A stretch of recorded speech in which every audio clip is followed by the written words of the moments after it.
CyberMaster podcast fans, how are you? Do I look a little disheveled? I got no gel in the hair. Just came back from a little vacation trip with the family. Please do. Of course, my extremely lovely and talented guest and friend and leader of a leading technology group here in New York, Paul Trapani. How are you?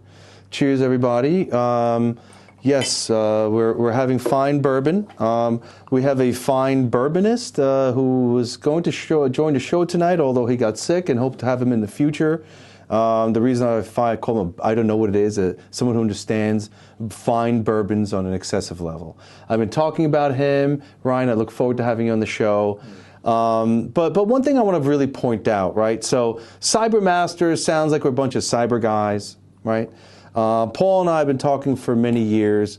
Yes, we are technologists, but we don't do technology because we're having fun with it in the end. Yes, it's an effect, but we're doing technology to make the regular world better. The purpose of technology is to make human existence better, more enhanced. That's why we have the technology. We talk about it on the show. When Paul and I speak, it's a little unfair almost to call us technologists, but it's the default word. But we are solution providers, and we use technology to solve worldly problems. Paul, how are you? Welcome to the show. How are you? Excellent. What are your thoughts on all this? Yeah, technology is a tool, and like other tools, it's meant to accomplish something. Yeah. There was a time where technology was not accessible to everyone, and you needed specialized training for it.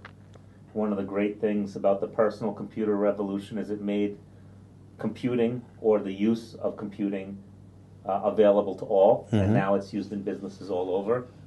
Meaning that everyone in the world could have access, as opposed to IBM needing $9 million for your basic system. Everyone could have affordable access to a computer. You know, these days you could buy a Chromebook for a couple of $100s. Now, granted, there's still many places in the world where they don't have access, but in the U.S., we've done a pretty decent job of having access to computers, computing technologies, internet. More to be done there, but I believe... Well, let me stop there for a second, because you bring up a really good point. Is internet really available for the majority of humans, or isn't there parts of the world where there's no internet and they don't have access? There's parts of the U.S. where there's no internet. We take it for granted being in a metro center, and probably a lot of your audience is in a metro center as well. But there are rural areas where they don't have that, and they have to use even satellite. We have a guy here, Sanjay, with a company, Sintel Satellite Services, and there's parts in the U.S. where they don't have internet. They're still even using dial-up. But, you know, in New York, in other metro areas, we just take it for granted to have 24/7 access, high-speed access, whenever we want. Yeah, it's like a regular part of life. It's a regular part of life. We went on vacay with the kids into Pennsylvania, and we drove through several miles where there was no internet. Now, I had a Zoom call scheduled. I said, perfect, I'll be in the car, my wife is driving.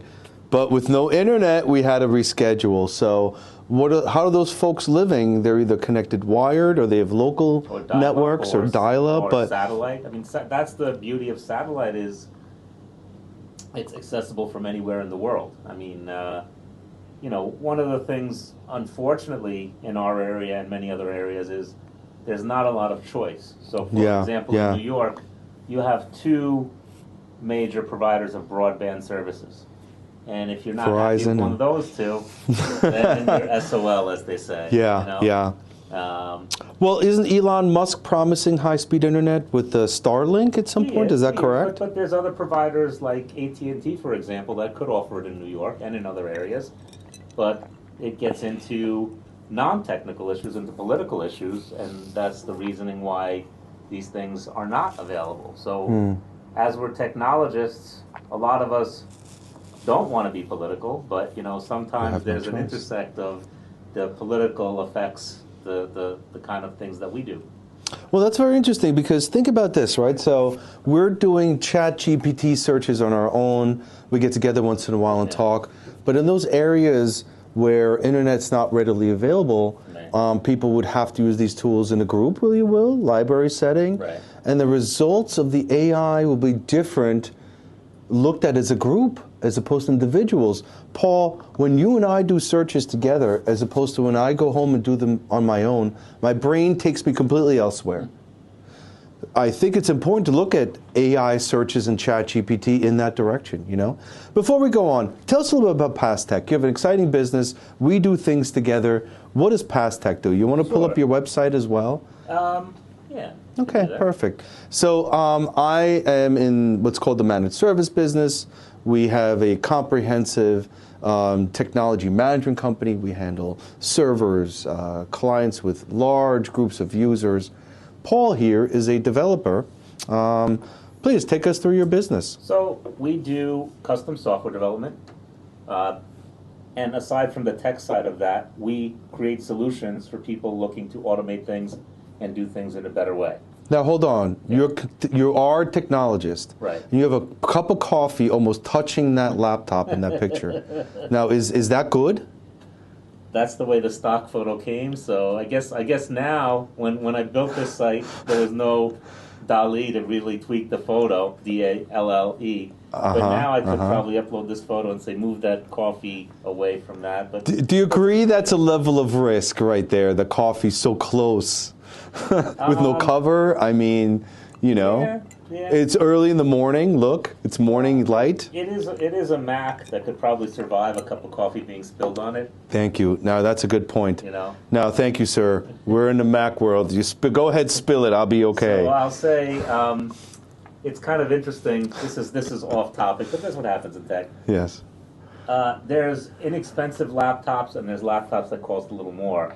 And sometimes people don't understand why the laptops cost a little more.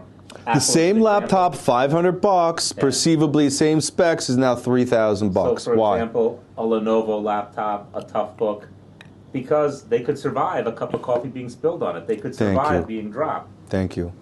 Another vendor with 4 letters, they're decent laptops, but they won't survive that based on your needs. You know. But certainly, it's fine to have disposable machines. Yeah. Buy a $300, $400 machine. Right. If it dies, it dies. Forget about it. Right. And the good one you use for good stuff. Right. So, You still shouldn't spill coffee on your laptop. I don't advise it. Sure. Especially if it has sugar on it. If it has sugar in it, you could be screwed because then it's all sticky. It's all sticky. And But in this example here, you see on the table here, we have our MacBook. It was sub $2,000. Right. And then we also added the 12-inch iPad. And I've near perfect iPad Mini. the iPad Mini. It all works together with my iPhones, all the studio stuff. I didn't spend a lot, but certainly this laptop was about $1,800. I think you just bought a new one for how much? $1,500. $1,500 for a Apple M1. M1 Mac. So right now, Why is that important? Why is M1 important for Mac? Oh, that's a long discussion. It's a really new processor, basically. So, well, no, hold on. Okay. So, the short version of that is what we're now doing with ChatGPT and image generation online will eventually come to your personal computer as well. These M1 chips that Apple developed will facilitate that happening in a better way. When that happens, people will start to understand why Apple pushed these chips, even at the cost of cutting off some of the backward compatibility, which they always are very keen to preserve. So, I happen to agree with you. So the M1 compatible apps that I'm downloading operate at extreme speeds. Right. Even the OBS software before me is optimized for the M1, and it's a completely different experience. so when that AI comes to the desktop, that's going to be a game changer. How do you see that? What do you mean? What do you mean? Let's back up. Let's come back to PastTech. Yes. Just I'm jumped sorry. all over the place. We're all over the place. Okay. So I distracted you because of the coffee. I'm sorry. we help people figure out how to use the technology to accomplish what they want to do for their business, how to do that in a better way. I also run a tech organization called ListNet. Ed is part of it. He's on our board. He runs our CIO group. He's in our CEO group and many other parts of it. We are a community organization for our region. We promote a strong technology ecosystem. Do you want to pull that side up for a moment? We're ListNet, listnet.org. So I've been part of this organization since the very late 90s when I met the old president, and I've been with the group for now 23 years? Wow. Oh my God, it has Wow. been. So that's ListNet, yes. So again, our core mission is to create a strong technology ecosystem, and we work towards that in many ways. We put on events. We have one coming up on March 13th. And then with my company, I help develop solutions. And we have an existing software solutions that's used by people that look to train people in different skills and place them in jobs. A training application and a placement application. Workforce development. A workforce and training. What kind of clients use that software? Nonprofits. We're working with United Way. We have a large organization in New York City called Consortium for Worker Education, and through them, about 60 agencies in New York City use the software. We're working with Island Harvest here on Long Island. What makes you more competitive than some of the over-the-shelf products that exist today by Microsoft or Oracle? I think our software is designed to be easy to use. There are other solutions for nonprofits, but they can be very complex to set up. This is designed to be used by people with minimal training and with minimal setup. Yeah. So you really thought about the user interface, sort of like Steve Jobs style. Right. Yeah. Why is that so important today? Because it's difficult to fish through menus, isn't it? It is, because those of us that love technology love getting into programs and exploring all the options, but most people don't want to do that. They just want to use the software. You know, in the old days, you'd buy software, and you remember this as well, and you get a big, thick book. Nobody ever read that book. Like, you'd walk into offices, here's their bookcase full of all those software manuals that nobody cracked open even once. Still has cellophane on it. So finally, the industry kind of came to its senses and said, well, let's stop printing at least these manuals. They still have electronic versions of them, but the next wave is realizing people are not going through your 12,000-page help system and reading all that. So you better make your application simple to use. And web applications have facilitated even more, because everyone knows how to use a web browser and click on things. Sure. So if you design things to be intuitive in that way, web browser-like is your goal. Yeah. Like here, I'm at this website. I click home. I click about. I click that. I don't need a book to tell me how to do this. So that's a little about me. That's very good. So I have a question about PassTech. So if you pull up the website again, how do people, who contacts you? So I'm very well aware of clients who buy over-the-shelf software and kind of conform to the needs of the software company and let go of their own personal workflow needs to ultimately get perceivably a better price. I'm going to save money if I don't.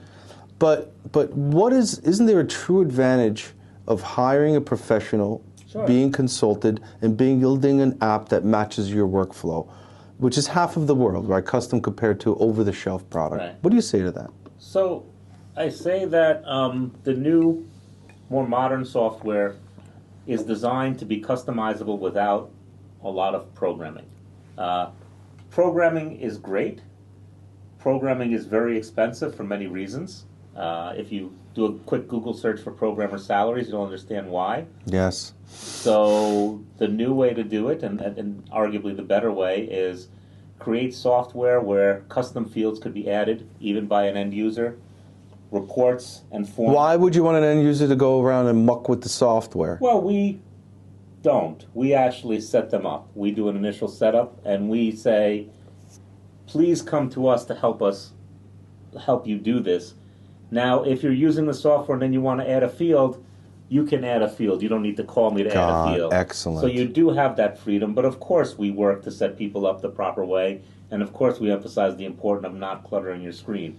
But the it's a good point. I just want to bring up even ADT. Yeah. I do payroll. I'm in ADT. Yeah. I could do all the tasks. If I have a problem, I call them. Yeah. I could do it myself. I said, show me how to do it myself. You have that ability, even though you're a custom software house. Because I think the impression is that when you work with a custom software house, you lose those controls. Right. And that's the old school model of IT is in charge. Nothing gets done without IT. No, it has to go to the programmers. Even worse, it's got to be approved. We now need to collect this field. Oh my goodness, we have to have a meeting of all the vice presidents. They've got to approve the programming.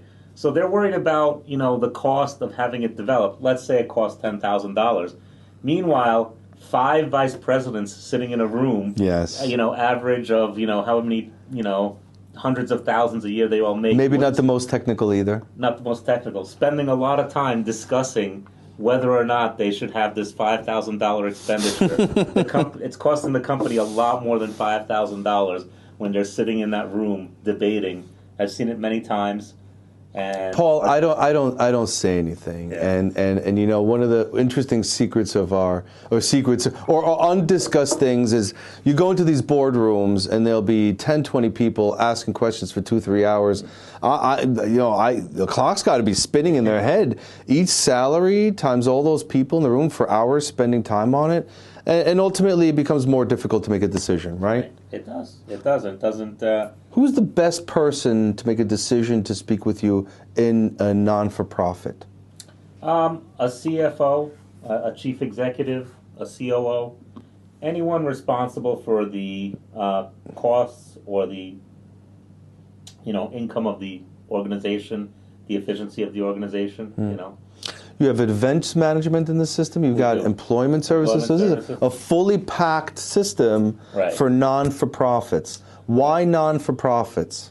It's not just non-for-profits. It could be used by labor unions. It could be used by Labor colleges. unions, colleges. Anyone that wants to work with people and give them new skills and help them use those skills to find a new job. Can you take us through this page again? I think Sure. this makes sense for us. So this is what you do inside of the Intake system. forms, reporting, enrollment, and attendance. So client information. We also do case management for organizations that don't just do employment, where they may do housing, food assistance. This can track that as well. One of the nice things about this system, if the organization helps people in multiple ways, it now gives them a high-level view of everything they do for that client. Really? And they could see all the different ways and the interactions they've had, versus the usual case of, well, we have all these different spreadsheets in different departments managed by different people. Can you and show us a screenshot? Is there any screenshots available? These are screenshots here. Oh, these are the These are screenshots. yeah. Oh, This is wow. the screen right here. So that's the screen you're It's in. very simple. Okay. I mean, and this is a simplified version. Of course, Looks you like a would add- standard time like a attendance web- sort of like web a website. portal. You would enter. Compatible with every browser, I assume. This is the form design here. First name, last name. Here's all the fields that could be added to a form. Really? Of course, we do this as part of the setup. This is a key concept that they have, which is service plans, where they can create the goals. So for a type of organization like this, they don't want to just measure, did they help someone find a job, but what was the outcome? So the outcome The long-term outcome. long-term Oh, outcome would be really? that person was homeless or housing challenged, and now Housing they've challenge. found a place, a permanent structure. They may have had a hard time. They may have been on assistance, and now they're no longer on assistance. So those are the goals, and that helps tell a story. And the key thing for these organizations, they rely on funding in various ways. The funding sources, So yes. now this helps the funders see the effectiveness of the money they're providing and how they could go more. Other okay. thing is tracking notes about the client, referrals, time spent, and then event management. And and then the employment tracking. You can Really? where they don't need another system to track interviews, job placements, and all that. Our system does it all. How do folks engage you? You do a consulting discovery and then you go to price Tech- accordingly? go to How do you do it? TechDev.com, fill out our very simple contact form, get in touch, put their name, email, a message, or they could just call, How far down the rabbit hole do you go on a consultation? So somebody they want to kind of see what it would cost to possibly enhance their system and automate some of their workflows. How is there an obligation? Can they talk to No, you? they can talk to How do you do it? Well, they talk to us, we ask a few questions, we see if they're a fit, we see if our system can help them.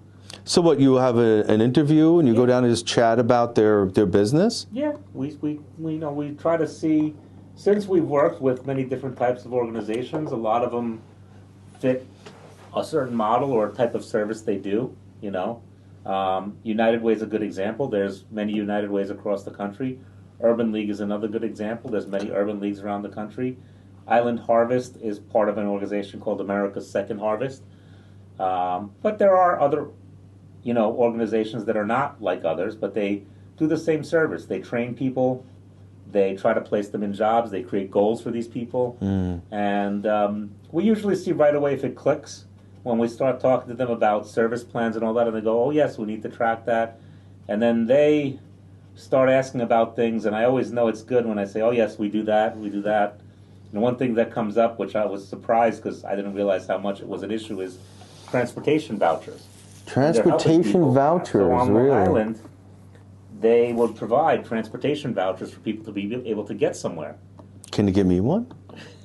Sure. Can I get a free ride? Well, I don't have vouchers. I can help you track your vouchers.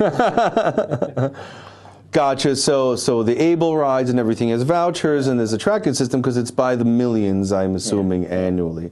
Oh, that's got to be pretty complicated to track. And that's all baked in there with the funding sources and everything. Yeah. Oh, very interesting. So the thing is, we had the version Outcomes was the previous version, was designed for larger organizations. Outcomes Express was created more for the... That's the name of the program? Outcomes Express. Outcomes Express by PassTech. Yeah, and it helps track the outcomes of the people you're helping, which is the goal. It's not to just collect all this information. Why are you collecting this information? So you can see if all the things you're doing are effective and leading to the desired result. When you talk about technology, that's the point of technology. Can technology be used to help an organization fulfill its mission? We're segueing in, segue time. The reason I did that is because you're talking about a group that maybe is not so techno-savvy. How is artificial intelligence going going the employment process and the entire process these folks are doing? Will it replace it? Will it enhance it? What do you see? So let's go back to the idea of before personal computers were not accessible to people. And let's go back to then the PC came out, right? Okay. And then to use internet, you had to get a modem and use the telephone. Back in the 90s, that was in the 90s. And you were not on the internet all the time, right? So first, and we agree high-speed internet 97, 98 in that corridor. Yeah, so those were two major fundamental shifts in life. I would argue another one is the iPhone and the idea of an intelligent phone. Another fundamental shift that your computer was with you all the time, your camera was with you all the time. That was crazy because, I mean, all the dumb shit I did before the iPhone. Yeah. But, and the next major thing like that is this AI, where it will be available to everyone. So hold on. So you're saying it was the PC. The internet. It was the internet. Yeah. And AI is on that scale? I do say that, yeah. Why is AI as big as the PC invention and the internet coming out? And the smartphone. And the smartphone on that level. That's on that level because it will fundamentally change everything. I'll give an example. In my organization, ListNet, we had the concept, or they had the concept when they started because it was started 27 years ago. The entire concept of ListNet, sure. Of a technology company and a non-technology company. We had tech company members and affiliate members. But these days, every company pretty much is using technology in one form or another. Even if someone is just a pure artist and sculpting, making beautiful sculptures, most likely they're selling those sculptures on the internet. So there's no way to get away from the... Even if you don't have good internet in your region, you're still selling on the internet. So every company doesn't have to be a technology company, but every company that's successful makes good use of technology. We saw it locally during COVID restrictions where there were a couple of pizzerias, both had really great pizza. One adopted technology to deliver and all that, and right during the COVID startup, yes. Still there. One did not, and unfortunately did not last because they did not, and their food. So their lack of adoption to technology really made them close in the end. You had to. There may have been other factors, but it was definitely a recognizable thing of one kept delivering and kept using technology to continue business going. And I'm not saying there's a right technology solution for everyone. There's not. I mean, it doesn't make sense for everyone. Just like there's multiple software, multiple accounting systems, accounting software. you know, QuickBooks is a great one, but Sure. it's not for everyone. Sure, You know, sure, and that's sure. what people like us do, is try to put you with the right solution. But look, I want to talk to that. So, I mean, people talk to us and like, well, I know the answer. There are some people who are not open to it. Yeah. Yet there are some people who are really open to creating a relationship with a technologist and letting you be that confidant. Right. Yet so many don't let the technologists, quote unquote, to their decision-making table. Right. How are they hurting themselves by acting this way? Well, it's the same as if you can self-diagnose your medical conditions by searching the internet. You can, but you just don't have the same background and experience and the base of knowledge on how to apply it. Agreed. Now, will you be right on small things? You will be, right? If you want to buy a laptop for yourself, can you do your own research and find a good laptop? You can. But if you want to create a strategy for your company to hand out laptops to new employees and continue to maintain them and support them and all that, that's a different thing than what's the right laptop for me. You know? Agreed. It's like, what is it? Yeah. I always give an example of this applies even in companies where there's internal IT people, and let's say, and these days nobody hosts their own email, but in the days they did, somebody wanted to install Microsoft Exchange. Now you could go online and you could read up on how to do it, but the difference between you and someone like Ed or someone in his company Yes. that's done it multiple times is they've made all the mistakes. They know how to do it, how to correct it wrong. Exactly. So you can do it yourself, but you spend more time, you'll spend more effort, you'll make more mistakes, possibly lose some data. Can't the AI now regulate that? Isn't the AI the divider between what you're saying? Because look, you could technically use this AI to overcome what you've just said. Over generic Google search. So I was on the phone with a lab director the other day, and I'm like, give me the most complicated thing. And I typed it into the AI, and I nailed it. So is it possible that the ChatGPT is changing what you've just said? Hold on, You know what I mean? want to show you something. Let's take a look. Go into the ChatGPT, Microsoft's #1 package by OpenAI in a $90 billion investment. Here we go. ChatGPT, can you tell me about the belief in... Sicily, Ooh. that artichokes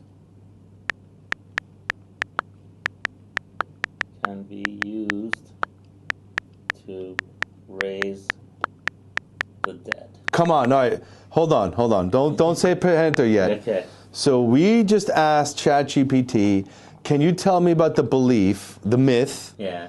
that in Sicily, Italy, Yeah. that artichokes can be used to raise the dead, like people who died, and it raises the dead. Yes. Now hold on, before we hit enter, that's real? No, I'm Sicilian. That's not real. Well, hold on. This is a myth that you've heard about? It's not a myth that I've heard about. It's something I just made up. You just made it up. Made it up. Oh, so the point is you're saying you made up something completely fictional to see what the AI says. Yeah. All right. Let's see. Ooh. Wow, not aware of the widespread belief in Sicily or anywhere else. Well, they changed it because I asked days ago, and it did answer that it could. So they do fix these things. Hold on. Wow. Yes, it is possible that the idea of using artichokes in this way is a myth or legend that may have been passed down through generations, but it is not a belief that is widely known or accepted outside of a specific context. In general, the context of raising the dead is typically associated with religious or supernatural beliefs. It is not something that can be achieved through any ordinary means, such as consuming a particular food.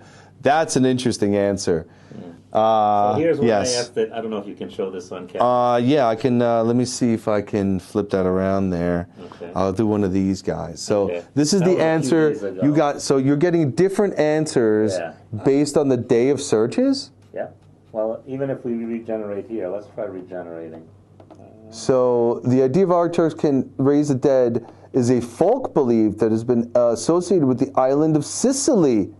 For centuries. Get out of here. When did you do that search? So this search was, so clearly they've tweaked it.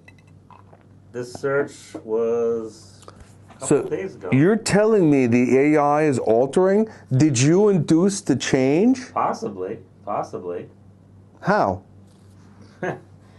Well, we are all, in effect, beta testing ChatGPT, and they are using the feedback to improve the system. You know, that's one of the things about this now. We're all participating in a widespread test of the system. So you're saying by putting in a fictitious myth, there'll be researchers who double check if it's true or not? Yep. Really? You're blowing me away here. I never heard of such a thing. Really? My grandmother, I'm going to argue with it just for the sake of fun. My grandmother is from Sicily. Interesting. So we're going to ask it about this. Wow. And she never lies. Okay, so hold on before you say yes. Yeah. Is it possible that you have a relative, someone who's going through dementia, and they could be saying something of their childhood that they remember, and you're like, well, wait a minute, is it true? They're in their 90s going through dementia, and you hear these things. Is it worth plugging it into ChatGPT? And she does not have dementia. Wow, what an interesting thing right there. I understand that your grandmother shared the belief with you and you trust her. However, it's important to even people with good intentions, most reliable memories can sometimes be wrong. Interesting. It's really changed. They've really changed. It's always interesting to learn about the beliefs and customs of other cultures, and it's important to approach them with open mind and willingness to learn. At the same time, it's important to maintain a critical perspective and to evaluate the evidence at a source of information carefully. But tell her my grandmother is sure.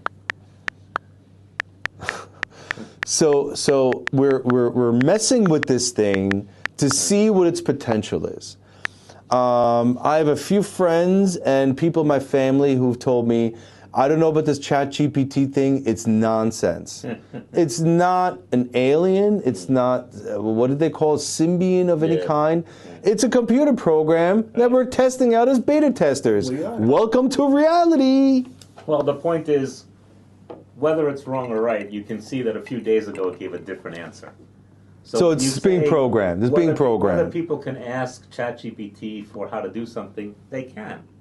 But you won't know if you're getting the day that it's happening to tell the truth or when it's having what AI people call the hallucination. And when it hallucinates, it runs with it. It goes and will tell you more about these beliefs. And a one that I saw on Reddit, which was kind of funny, it said, can you compare horse eggs and chicken eggs? And of course, ChatGPT went on to say, yes, horse eggs have a thicker shell and have more protein than chicken eggs. And what if you typed in that my grandmother is sure that artichokes are used to raise the dead, or has proof or something? No, I think it's not going to come back around. It's not coming back around. This context where it doesn't believe in it, but it's we lost our thing there. Other things, but okay. But my point is. Say my grandmother's from Vienna. I forgot. I don't know. Well, the point is that you're testing things out. So if you ask it, how do I install, my server, my Windows server, it can tell you. But what if it's wrong? What if it made a mistake? You won't know enough to do that. I mean, it's so it can be used to do some of these, but for now, you do need someone to kind of have a little extra knowledge or decide whether, understand what it's saying and whether it's accurate or not. I'll give another good example. So you're making a good point. So the way I use it for real, besides these kind of games, I mess with it and I ask it all kinds of weird personal questions and I attempt to fake it out, if you will. But I do use it for real stuff. So for example, the other day, when I was using my digital camera, I was getting weird results. And I typed into ChatGPT, my Canon SL3, after I take a picture, won't go to normal review mode. It was really weird. And it shot me back a fabulous answer of exactly where to click accurately inside the system. Doing the same Google search brought me to a wild goose chase of looking here, looking there, looking everywhere for this answer, where ChatGPT really nailed it to where to click on, what menu items to go into. Certainly, I've also asked it, for example, I was redoing my business plan, and I asked certain things about the industry and statistics, and it shoots it back out to you. It's very useful, you know. Do you want me to show this to the audience there? Okay. All right, so let's see what we got here. So this was, it's zeroing in. Give it a second here. Can you compare horse eggs and chicken eggs? Horse eggs and chicken eggs are similar in many ways, both a source of nutrition, okay? Horse eggs are significantly larger. Shell, horse eggs have thicker and harder skin. 3, yolk to white ratio. Horse eggs have larger yolk compared to eggs. This is a really good search result. So it's really going down the details here. The taste, horse eggs are said to have a milder flavor, okay? It's worth knowing that the horse eggs are not common food, not widely available in most parts of the world. Interesting, I don't think I've ever had a horse egg. Tell me about horse eggs. Horse eggs are eggs produced by female horses, also known as mares. Horses don't lay eggs. It gets more interesting. While they are technically edible, they are not common food source and are not widely available in most parts of the world. This is due to part of the fact that horses are not typically raised for their eggs, but rather for their meat, milk, and hides. I don't get this. In comparison to chicken eggs, horse eggs are larger and have thicker, harder shell. It's completely making things up. I mean, keep going. They also have a higher yolk to white ratio and a wilder, slightly sweeter taste. Holy shit! Horse eggs have been used for more traditional cuisines such as China and Russia, where they are considered a delicacy. In these cuisines, horse eggs are often pickled, boiled, and served in soups. It's completely... It's important to note that white horse eggs are technically edible. Are they talking about testicles? No, female. Can you suggest steps to open a new farm to raise horse eggs for their eggs? If you're interested in starting a farm to raise horses for their eggs, here are some suggestions. Research, a business plan, go to the next question. Land and facilities. Oh my God. So egg collection and processing. I'm trying to show that if it's wrong, it just goes off on a tangent. I'm done here. Oh, here it goes. As the eggs from the racehorse is good to eat, are technically edible, but they are not commonly... This is the same as the horse eggs conversation. Same sentences. Huh? It's worth to note that horse eggs may contain certain parasites and bacteria that are harmful to humans if properly cooked, if not properly cooked. Holy crap, it's making this up. Can you compare the eggs of different breeds to horses? There's a limited information available about the difference between eggs and breeds of horses. Now, hold on a second. Okay. We're going to go to Google. Yeah. We're on Google. Tell me about horse eggs, right?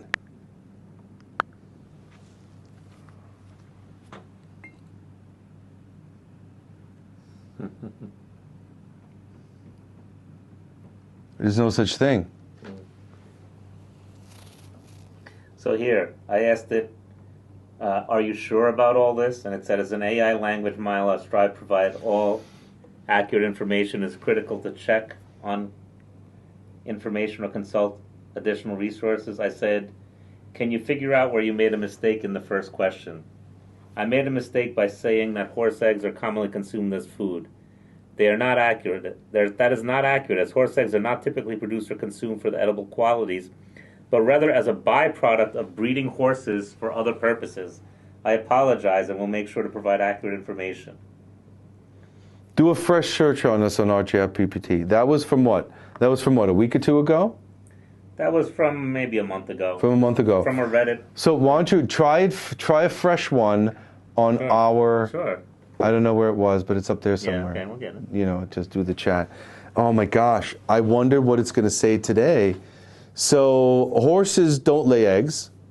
I'm making an assumption it's taking this horse egg thing as eggs of other creatures that are called horse eggs, or maybe the fleas on it and their eggs or something like that. It thinks we're talking about something else, and it's using the horse. It doesn't mean horse the way we mean horse, and that's what I think is possibly going on. Let's go to the videotape. Can you tell me the difference between chicken eggs and horse eggs?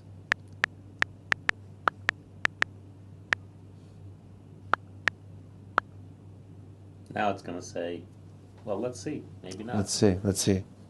Just scroll up a little. Yeah, scroll the other way now. There's no such thing as horse eggs. Oh my gosh. Yeah. What happened? They fixed it. What does this mean? What do you mean they fixed it? Well, they see all the questions that are passed, and they reprogram the AI to give a different answer. Wait. Okay, so they reprogrammed the AI between your searches and this to give the right answer? They fix the mistakes that it makes in certain contexts, but then people discover other ways of breaking it, or getting it to give wrong information. So are you the individual responsible for the rest of human civilization that you told the AI that horses don't lay eggs, dude? Did you just save the planet? Someone on Reddit did this one, but I'll take credit for the artichokes, but someone on Reddit did the horse eggs. Oh my gosh. All right. Oh, wow. But they're just looking at all these prompts and responses, and it's interesting, actually, to get into the technical details. They created a neural net, and then they had people actually test that network to give the right answers. And then they built a second neural network to vet the answers. So it's very interesting technology, but it basically is a fancy autocomplete. It's a fancy autocomplete. It's a fancy autocomplete. And you're sure that as we use it, and all of us 400,000 beta testers, if you will, we're teaching it. We're the teachers. It's not learning it. They just tweak the programming. It's not coded. We're customizing it. We're customizing it, yeah. So we're not teaching anything, but you and I are customizing it. It will remember in context. Like if you teach it something in a chat session, it will remember it. But the answers we got previous are different answers you're getting today. What's going? Well, you're getting different answers, so we should be okay with the fact that the same search number of days or weeks later will produce the correct answer. We should be okay with that because we're in beta testing mode. Well, I don't know if we should be okay with it, but we have to understand that it is in beta testing. And so when do we get to the master beta version? And I don't mean it that way. But it's just like when computers first came out, they crashed all the time, and they needed to be fixed, and they were not reliable. This is the same thing. We're at the early stages. Good point. This is like early computers, early internet, slow and crappy. This is just the early stages of AI. I don't know. I'm pretty proud of myself now. Like, we're like AI guys. We're customizing it. So the folks that are not jumping in and working on it at all, they don't care about the future of humanity? Is it to that extent at this point? No, I think, No, but shouldn't everyone engage? Shouldn't every human engage and give them their opinion of these subjects so the AI can learn for others? Aren't we programming the AI for our children? Was the first, got to 1 million users quicker than anything else, and got to 100 million users faster than anything else in history. So it is bringing in more people than any other technology tool in terms of adoption. People are jumping on this like nothing we've ever seen. How does a software development company like Pastech use ChatGPT to enhance your service? I've been using it every day. How? How does it? Some documentation, Mm-hmm. Helping to craft marketing, helping to come up with ideas. But it's still early, but I see that AI will be part of everyone's life. We'll have it built into our phones. We'll have it built into our computers. We'll say, I need some ideas on what I should cook for dinner. This is what I have in my fridge. Can you give me some ideas? What wine would go with that? All of those things. Yeah. But those are also Google searches. Why will Google searches be abandoned? Because it talks to you like a person? Well, let's try something here. We'll do a new chat. We'll instead of playing, let's use. Let's do something for something more serious. Yes, so here we go. I want. Now, ChatGPT.openai.com. OpenAI is the company that invented it. They got backing from Microsoft for $1 billion. Then Microsoft, once it was mature, gave them another $90 billion, I believe, in development.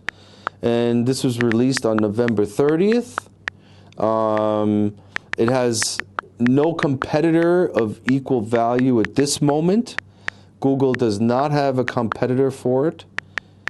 We find that pretty darn interesting, So I'm telling it I want to learn the Python programming language in, let's say, 60 hours.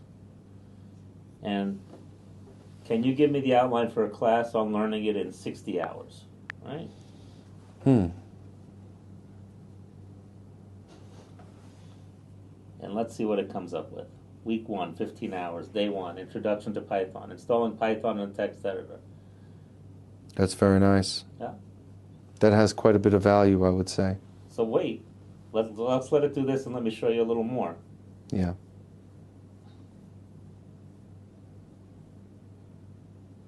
Wow. It's laying out the entire schedule here. Yeah, it is. That's gorgeous. That has a tremendous value. It would take me a couple of days to write this. It would take anyone. And it's, and I'm not saying that this shouldn't be vetted or this shouldn't be checked. Like, it's not going to replace. Where is it getting this? How is it coming up with this? It's getting this from its body of knowledge of all the text of the internet, all the text of books that have been published, made it available in electronic form. The immense body of knowledge that we humans have created and made available electronically. Day 15. Now, I just want to. If you go to the end and put in the word more,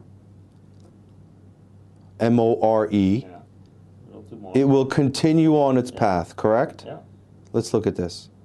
Look at this. Yeah. You can get hit more 1,000 times. That's incredible. Now, even if there's some things you don't necessarily agree with, we can copy and paste this into Word, Right. and you can then further add your understanding on top of this or alter things. Right. So this is. I mean, this has to be reviewed. This isn't clean right off the bat. But I can tell you from what I know, it's it's pretty decent. Wow.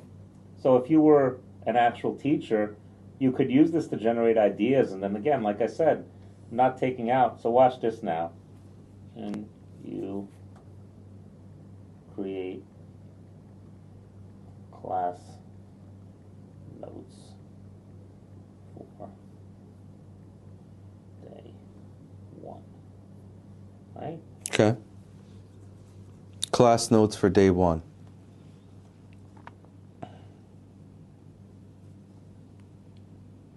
Wow. Wow. Do you know how much time teachers spend developing this stuff? Right. These syllabuses are tremendous So this value. is an example, Jesus. aside from us and many people on the internet try to break this thing, of how it works, when it works the way it should, the power of what it can do. Now, this happens to be a programming class. You could do the same thing to say, I want to learn how to make chocolate souffle, or I want to learn how to put up drywall. What's these dots? Why are these dots coming up? Oh, that's just a lag on the internet. Cursor, yeah. Look at this. So I will note that sometimes when I've been doing this, it will... It's writing code examples? Yeah. Are you out of your mind? Yep. What? I haven't seen this yet. Oh, that's sick. So sometimes when I've been doing this, it's been giving code examples and it's labeling them as the wrong language. But the code has been okay. Okay, let's try this. Okay, how about let me do, hold on. Wait, I got sorry. something first. Can you give some homework Yes. assignments for day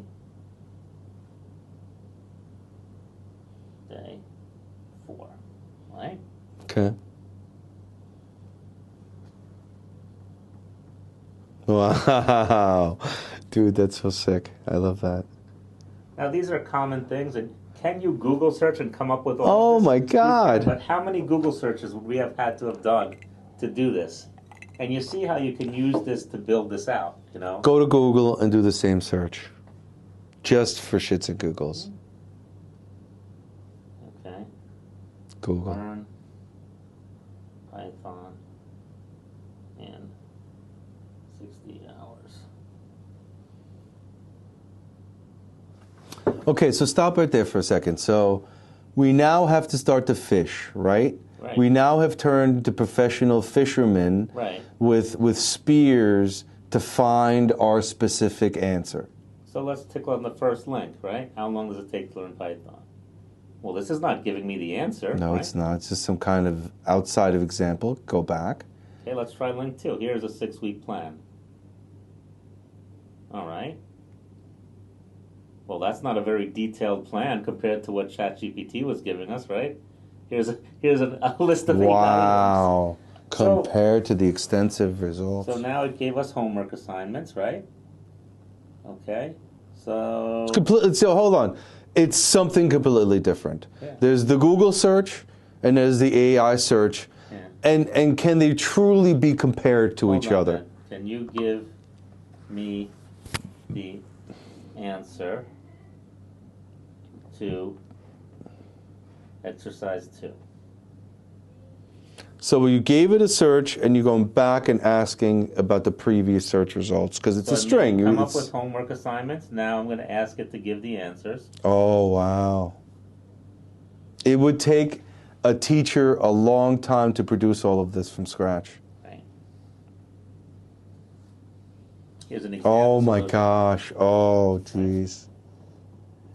That's incredible. That's really All right. sick. And exercise 2 is a game. Now this is a simple game, but the fact that it could just type this code, you know, like this, pretty cool. And will I just want say- to highlight, you can copy and paste all of this You right brought- into you brought up anywhere. A good point by typing more. There is a limit both in your input and in the number of responses. Mhm. But when it reaches the limit of its output, now you would say more. So here, for example, That's sick. you know, now not only did it type the code, but it's explaining what the code can do. And I would suggest to people watching, try this, you know, type in some code yourself or type the code into a program, see if it actually works. People have given examples where they've had to build a website. There's another interesting thing.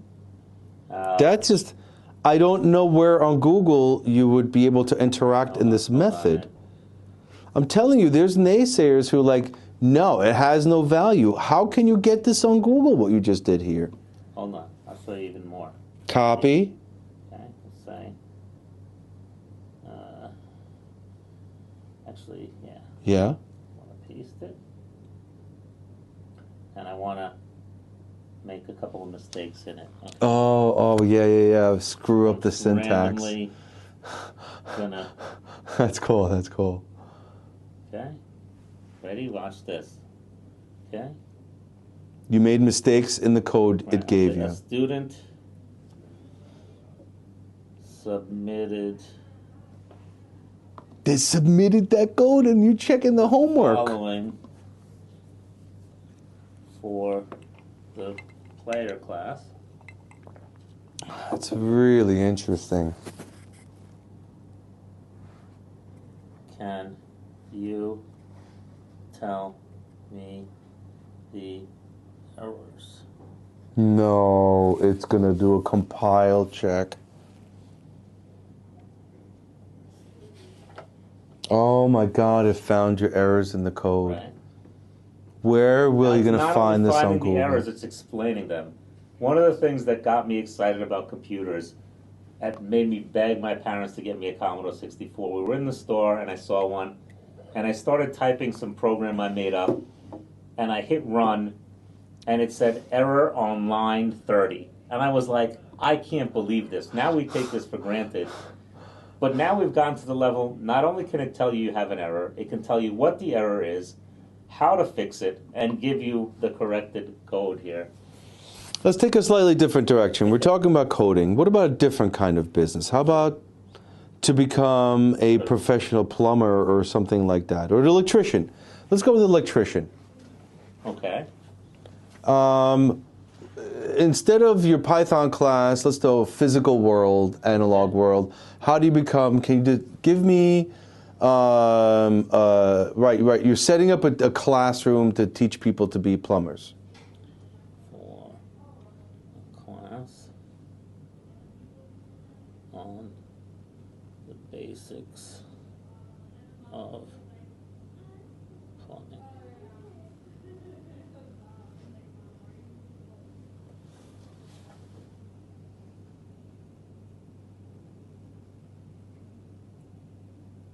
Okay, that's fairly generic. I'll buy that.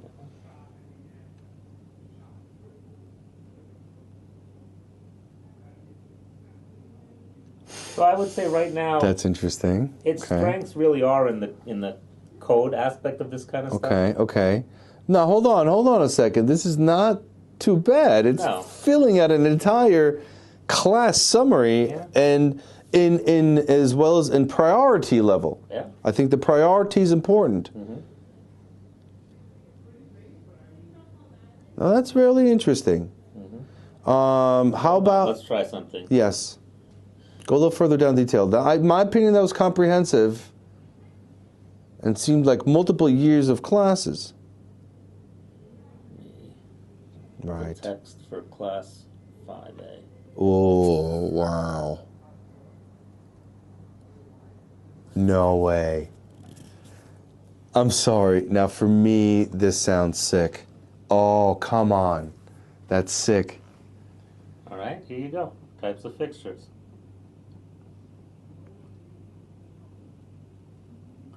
So, this may or may not be a bit generic. I'm not a plumbing expert, but the idea is this is what the future is. And when people are reluctant, so schools are banning this, ChatGPT, it's the wrong approach, because consider a student learning and having a dedicated mentor to tell the student where they went wrong. I've taught programming, I've taught technology.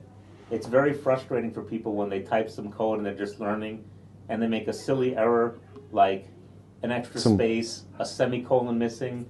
You know, in the early days of programming, we had the C programming language, and it was full of apostrophes, commas, semicolons, and more modern languages like Python did away with a lot of that. But it can be very frustrating for beginners to make basic errors, and they understand the concepts, and they get frustrated, and a lot of times they quit programming because of that. They quit programming and altogether. It could now be remedied.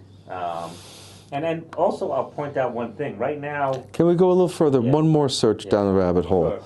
Sure. Can you give us specifics of learning to install a sink fixture? Okay. How detailed can it go into this? Can you give me detail of installing a fixture or sink fixture, right? To install.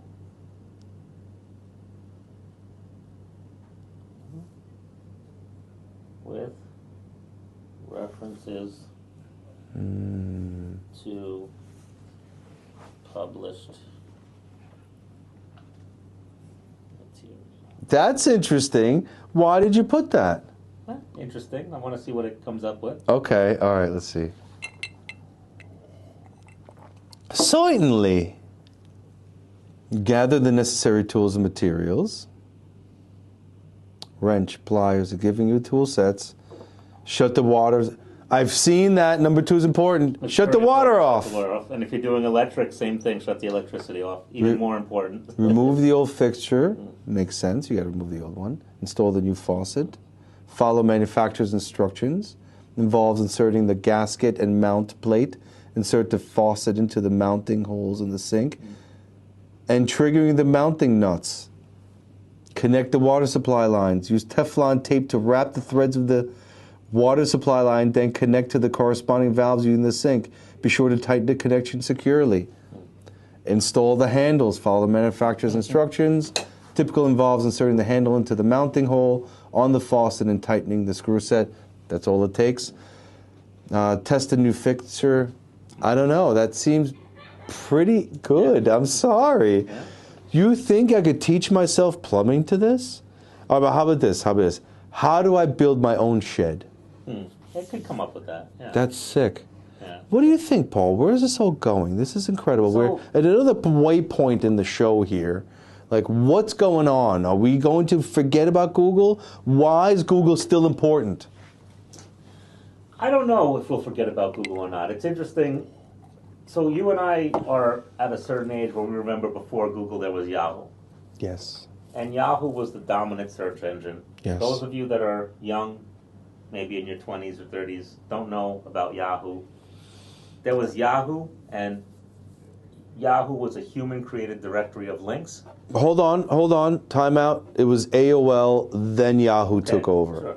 But Around the Yahoo- time when OJ had those legal experiences is when AOL was at its hotbed. 2 years later, Yahoo took So over. there was no one that would have imagined that someone would have displaced Yahoo. It's easy to say now, we look at Google and say, what are you talking about? Of course Google would displace Yahoo, but imagine a world without a Google, you know? The amount of information and tagging that was available on Yahoo was much easier. By the time Google took over, the world got very complicated online So, because you went through the Y2K explosion when Yahoo was so king. the people that created Google had a unique idea and said rather than manually categorizing sites, Yes. let's rate a site's popularity based on how many other sites link to it.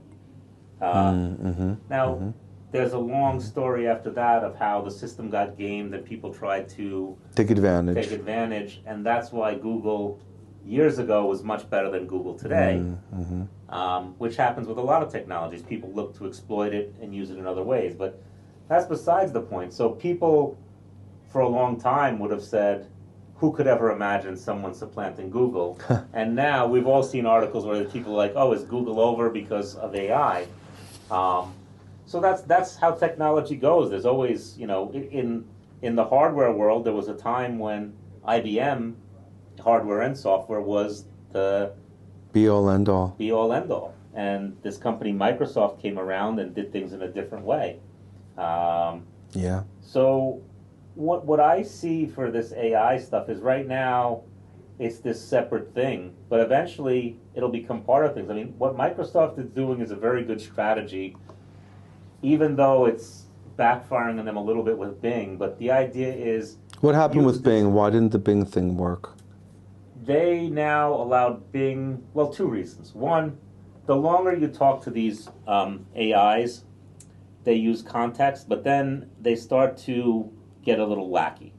And, you know, so reporters go and have like 2 hours conversation, and they make the AI say that it loves them, and they, you know, believe that it has some kind of sentience or some kind of things like that. I've read that. They think it's some kind of alien being or Yeah, supernatural. And the thing is, you've made it stray so far from what it was designed for, and it gets less accurate as more time goes on. It's very Yeah, but hold on. You're doing that with these wacky Of course, apricot yeah, fucking but pods.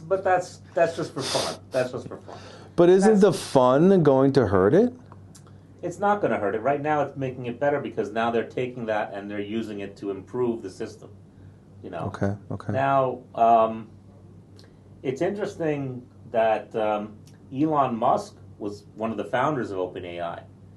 But Elon Musk was a founder of OpenAI. specifically, he was looking at to make it an open source solution or an open solution, and it was changed. He created it as with the idea of it as a nonprofit. It was changed from the original vision. Interesting. And Interesting. one of the concerns about this AI, or anything for that matter, is obviously people are programming it to behave in a certain way. So who are they and what are their motives for making it answer in a certain way or certain things versus having it being unfiltered? Being unfiltered doesn't work. Some people remember years ago where Microsoft released a chatbot and it was unfiltered and it, said all kinds of nasty things. So you do need some sort of control on this thing. But when... Hold on, Paul. Yeah. How do you know for sure Mm-hmm. that the myth in Sicily wasn't true somewhere? Who did the research and overrode your myth from your grandmother? You don't know. You don't know. How do you know But there how do wasn't? you know if something's published in a book is true or not? It's we have that problem of knowledge with everything that... But the AI's gonna have the same problem. It absolutely will have the same problem. But that's why, if we really want it to have the same kind of intelligence that humans do, or answer the same way we do, by default it's going to make mistakes the same way we do. It has to. Now what's limited from that? Well, when you get into the realms of pure math and logic, now you don't have that. But that's not what this is. If I'm just doing calculations, or you ask the computer to do calculations, it's not going to do that. But if you want it to use different words and all that, it's going to get into trouble sometimes, just as humans do. I mean, you know the case about the Wikipedia and the woman that made up all that false history, and it got published, and now... Don't let her into ChatGPT. Now the funny thing is they say they can no longer tell what was real and what wasn't, because this woman created so much artificial history. Are you serious? Are you really serious? They now are having a hard time because people quoted her and spread the knowledge. And what was her name, man? I don't... You want to look it up real quick and just... Dude, that's crazy. So, yeah, that's what I'm afraid of, too. The programming of the AI. Is it possible, like Elon Musk said in his books, that the people who program it may have intentional or sometimes unintentional biases that will have who knows what kind of results? A bored Chinese housewife spent years falsifying Russian history on Wikipedia. She single-handedly invented a new way to undermine Wikipedia. Posing as a scholar, a Chinese woman spent years writing alternative accounts of medieval Russian history on Chinese Wikipedia, conjuring imaginary states, battles, and aristocrats in one of the largest hoaxes on one of the open source platforms. You're kidding. The scam was exposed last month by Chinese novelist Yi Fan, who was researching for a book when he came upon an article on the cash-in silver mines. So... You're kidding, and it was all faked? Yeah, all fake. Was it bias? Was she doing screwed up things? What was the purpose? Why? She was just bored. Bored? What was she doing? She's rewriting history. Was almost the length of The Great Gatsby. Her entries appeared comprehensive with proper citations, but some were made up while others had page numbers that did not add up. No. Let me show you something else. That's crazy. Hold on. Do you want to plug in your iPad and pull yours up instead? I think we have the technology. This is USB-C though. USB-C. Oh. Yeah, I think we've got the technology. Yeah, we're going to go on the side here for a moment and let me bring it up. Okay. Because this is where it gets interesting to me. It's one thing to be false. Okay. It's another thing to be false with sources. Okay. Plug in. Find this. I just want to plug in to make sure we can make it happen, you know. Let's see here. And allow, and let's see here, one more moment. That's not allowing us through here. That's that guy. 1 second, we're having a little fun here. No, it doesn't want to pull it up for us. Hold on, can I do the broadcast thing? Yeah, you can't pull it up on my iPad? I might be able to, hold on. Yeah, I would say it's not letting me capture that device. freely. It may take a moment to kind of initialize. Anyway, we're just kind of chatting, trying to make tech work. So we can pull up Paul's iPad. Screen mirroring. Hold on, here we go. In here as opposed to doing it in other places. It's still not coming up. Right. Disconnect and reconnect Okay. and see if it comes up that way. It's asking for a software update. Do you have software updates? Yeah, it's not coming up. I would say go back to the other iPad and see if we can... Well, I got it on here. Let's show it on the camera again, because this is a good one. This is, so... I have to get this ready. For the next show, I'll make sure that your iPad's plugged and configured, plus my iPad, and we could do both shows. You could pull up the stuff that you've had. Okay, so aside from the artichokes, I asked it a different question. Okay, you asked it this interesting question here, which said, hang on a second. What about the belief of using beats to talk to babies? The belief that beats can be used to communicate with babies is another example of folk belief that has been passed down through generations in some cultures. Specifically, this belief has been associated with some Italian communities, including those from the regions of Calabria. The baby is not yet talking or is having difficulty communicating. An adult can take a beat and hold to the baby's ear. The adult then whispers a question to the beat, such as, "Do you want milk? Are you hungry?" And then this is completely made up. There's no nods the such beat of the thing. baby's other ear. So hold on, Ed. So hold on. So this is not true. Yeah, but wait. This is where it gets. This is not true. So I have other questions. But wait. What is it with you and the Sicilian folklore? Is it like where you're getting these? Why is you interested in what the AI has to say about that? Because I'm Sicilian. Okay, I got you. Hold on. So I should ask it about Austrian. So hold on. I asked it, can you provide sources for your knowledge of these folk beliefs? Okay, it said, as an AI language model, my responses have generated a large database of texts and sources, but I can provide specific references to two folk beliefs we discussed. For beliefs about artichokes and raising the dead, there are a number of references to belief in books and articles on Italian folklore and superstitions. One source is the book Italian Folktales by Italo Calvino, which includes a section on Sicilian folklore that mentions the use of artichokes in rituals to bring back the dead. Wow. So you asked, how can I be sure? So maybe there is a folk belief somewhere in Sicily that artichokes can be used to raise the dead. Maybe there is. But this book, Italian Folktales by Italo Calvino, does exist, and I have a copy of it.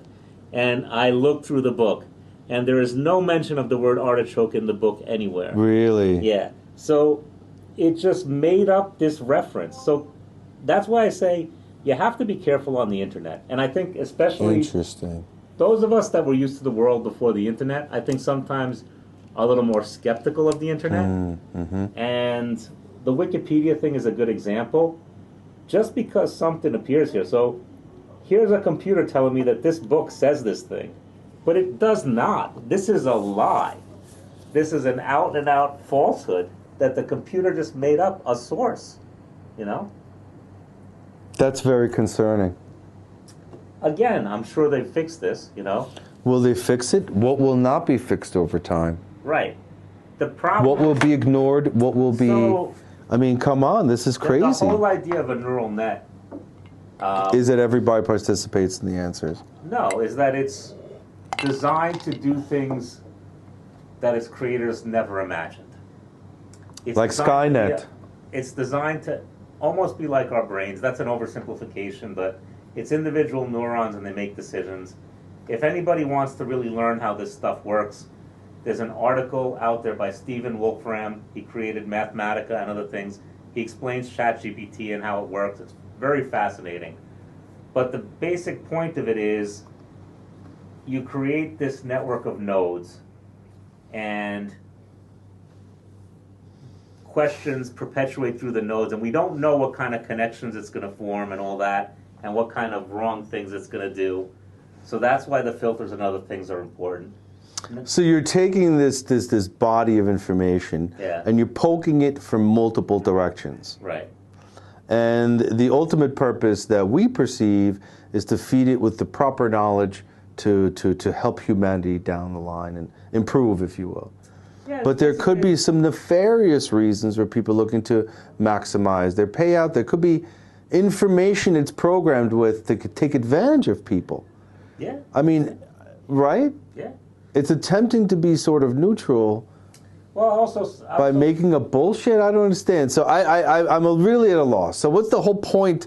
What's the experiment? You're trying to prove to us that it doesn't know how to answer correctly yet? Is that the point? Sometimes. I mean, I'm just saying it can't be relied on. Well, I would say this.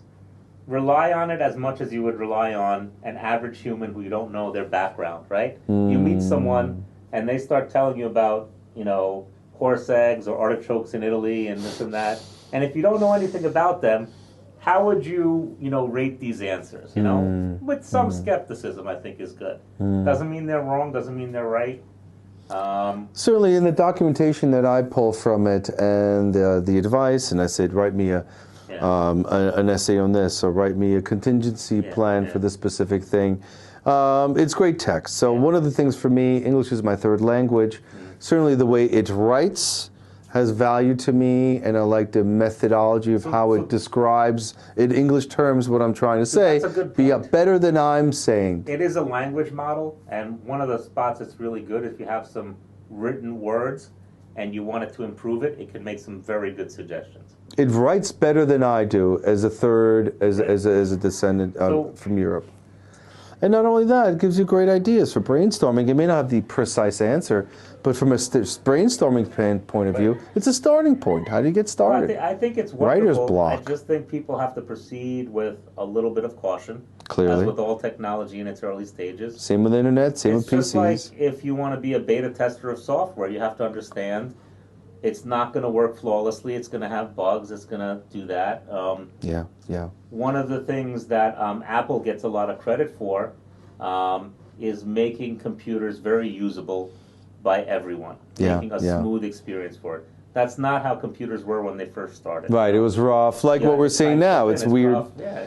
But come on, man! It's giving weird answers. It bothers me. What we went through today bothers me. How many times did early computers just crash, like stop working for no reason? No, but hold on. The AI told you last week that it's not saying this week that it's telling you that horse eggs existed. Right. So there's some serious problems here. We've got some serious problems, and it bothers me that it had that conversation with you. Yeah. It bugs me, and now it changed its mind. Right. So we're far from a usable everyday system. We are. But it's clearly in a beta test. I mean, when will the master beta come out? When we'll be able to master beta? I think we're a couple of years away from seeing widespread prevalence of AI. One of the things that's very interesting is that people have been learning to create the correct prompts for it.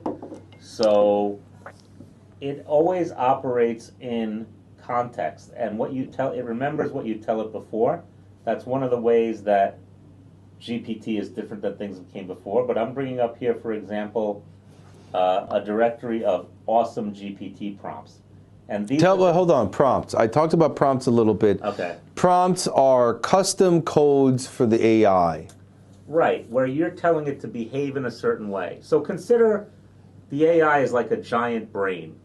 And it works very well if you can say, only focus on the connections you have related to this. Just like we as humans work very well when we focus on a specific task, right? If you're trying to fix the sink, you shouldn't be trying to build a shed at the same time. It's not going to work, or not work as effectively. You really want a zero win. Right. So these are different things that people have tried. Act as a stand-up comedian, act as a debater, and it's very interesting to see the things they put in the prompt and how the system responds. I would encourage everyone watching, listening, to go and play with this yourself. You can Google awesome ChatGPT prompts to bring this up. A lot of fun stuff to play with. Act as a recruiter. Act as a recruiter. So hold on. So are you putting these words before or after your search? In the beginning. So you say, so I would say, hold on a second, act as a real estate agent. Where is the best home value in New York today? Right. act as a cybersecurity specialist, answer the act as a recruiter, what should I do? Oh, wow. Yeah.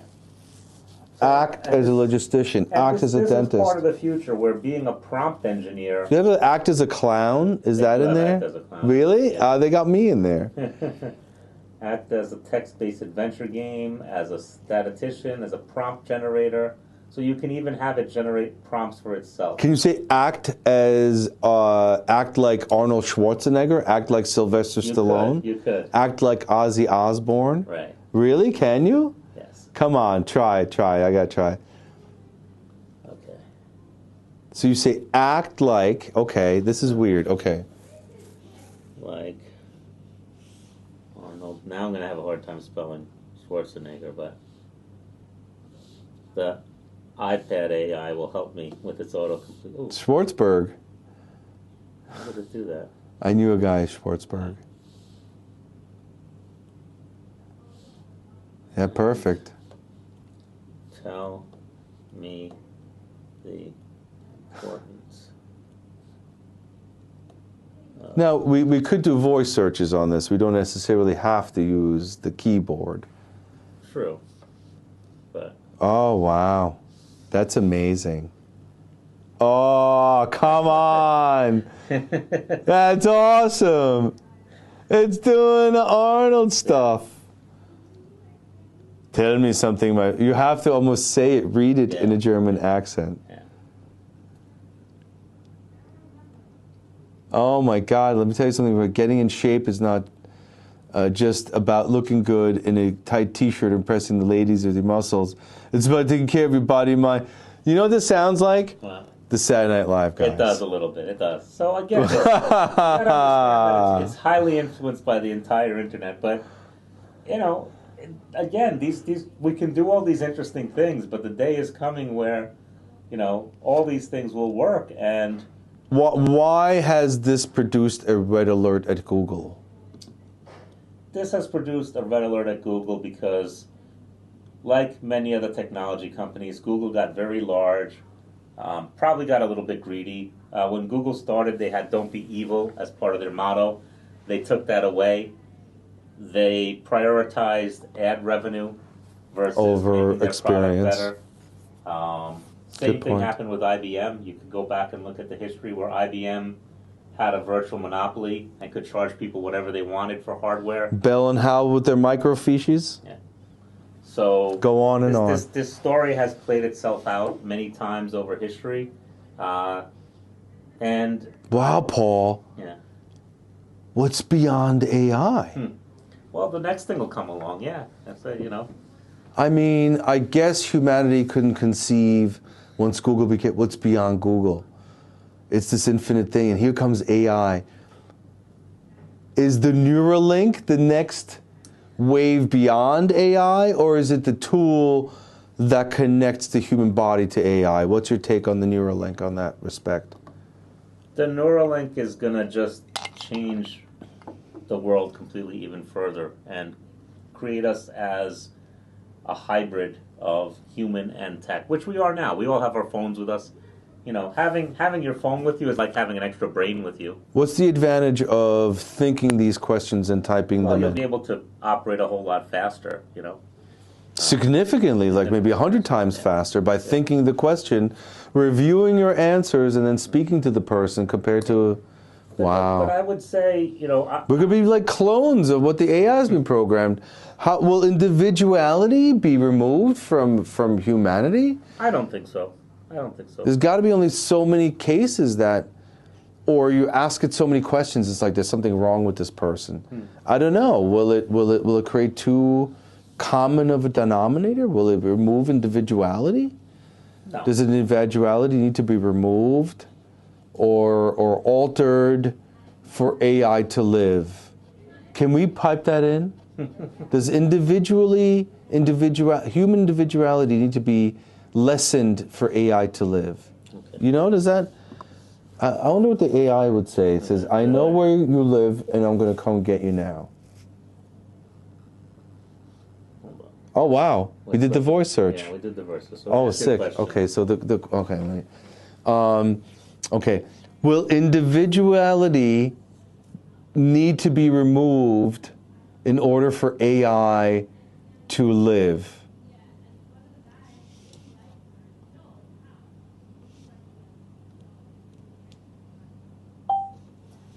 Now, we didn't even use the keyboard on there, and I want to make a point on that. No, individually does not to be removed for AI to. In fact, individually can be a desired quality in certain types of AI systems.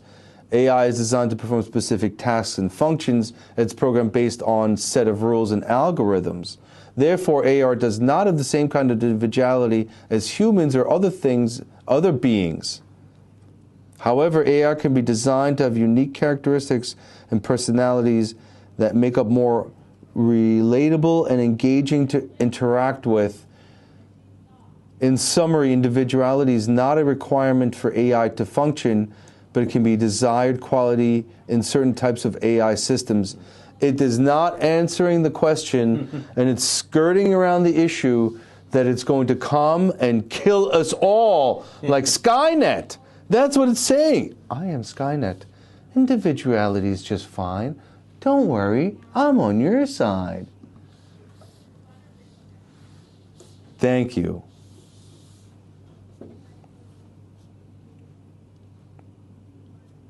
Okay.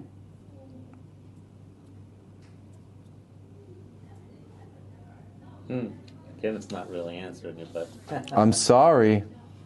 This response, now it goes. while AI can may be able to replicate some aspects of human behavior and decision making, it cannot fully replicate the complexity and richness of human individuality yet. Yet. Therefore, preserving human individuality is important to maintain the diversity and richness of the human experience.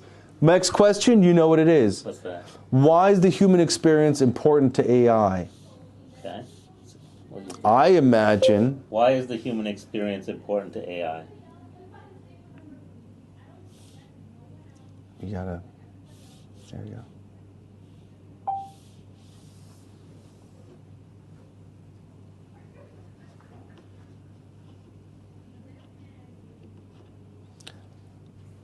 It's describing to us in the current state that it needs us to feed the system. Isn't that what it's saying? Hold on, Paul.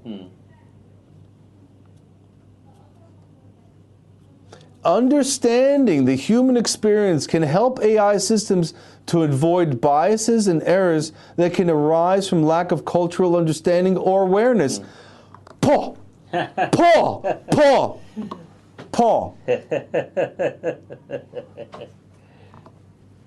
We're screwed. Nah, we'll be fine. Read that. I will be fine. Doesn't that mean humans have errors? We have biases. Wars are built on these biases. Right. So it is ultimately making me understand that the human condition will be programming the AI so the AI can avoid the biases, bro. Read that. Read it. Paul, is it not saying that? Is it not saying, this sounds to me like the grand old guy in the sky who, once he's got what he needs, you're worth nothing. I don't know. This sounds demeaning. Am I wrong? No, I think it's just reflecting how this system was built.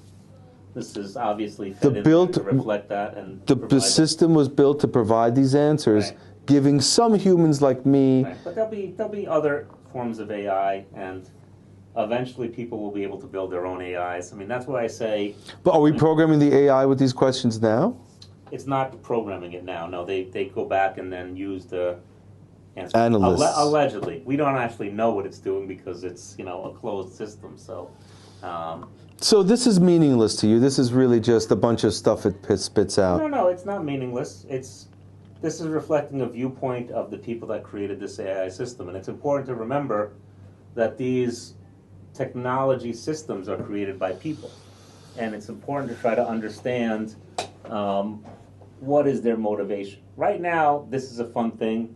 The human experience is an important consideration for designing effective and ethical AI systems that can truly benefit society. Yeah. It's telling you The human's experience is important for me to learn in order for me to rule your society. It's not, well. Come on, bro. Hold on. Paul, can we just take that sentence apart, just me and you? Yeah. All right. The human experience is an important consideration for designing effective and ethical AI systems that can truly benefit society. That sentence means that our training will make it the judge. Does it not, Paul? This is one system. Does this not mean it wants to be our judge once it's finished? Is it telling us to our faces it's going to be the ruling party here? I don't see that. I see this reflecting the people that program this and what their beliefs and their agenda is. How can you guarantee? There's no guarantees. Or believe that the folks that are programming this are going to have everyone's best case in mind, I don't if you will? believe they do. I don't believe they do. Wow, wow. Listen, man, to be continued. There's a lot going on with this. I wonder how these questions come out next week or the week after. I do use ChatGPT regularly. My English has improved from it. The ideas get from it. It, as a creative person, it fills my brain with ideas and confirmations about my thoughts. It really feeds the creative mind in beautiful ways. It's really a monster for creative people. If you're not creative, it's a little scary. You have to give agree. an analogy of it's like a hammer. I can use a hammer to build a house, or I could use a hammer to smash someone's hand. It's still the same hammer. It's a tool, and it's how you use it, and it's the person using it and the person building it. You know. What's missing if you don't jump in now? Well, if you jump in a year or two, what would you have missed? To me, it's exciting being on the frontier of something and watching it develop. It was wonderful growing up and seeing personal computers come into play, and I think when you do that, you appreciate how good it is. I think a lot of the young people now don't appreciate what it's like to wait to get on the internet or to have the internet be down, you know, or have it be slow, you know, or I'll just even take it back to having your computer go weeks without crashing. You know, that was not the experience of the early computers. Agreed. Computers would just crash. And sometimes you had a reason, and sometimes you just got a Windows blue screen. When's the last time anyone got a Windows blue screen? Totally. Last year, you and I talked. Microsoft was down for, 4 to 5 hours one afternoon, and it was like, you know, the sun fell to the earth. Yeah. And Paul made a really good point. He's like, Ed, we're so dependent on it that a 4-hour block is completely disruptive from our society. Right. When us techies know 4 hours downtime a year is fantastic. Right? You know what I mean? So anyway, thank you guys for joining the show. I hope to be back with Paul soon and really going down the rabbit hole. I'd love to make a show just about AI. I'm thinking about doing a spin-off. I'd love to have you part of it where we're really just concentrating on AI. We didn't even do DALL-E today. It's fantastic to see the evolution. I think it'll be really interesting to go back a year or two to see our conversations here compared to what the AI became in 2024, right? So thank you very much. Have a great evening.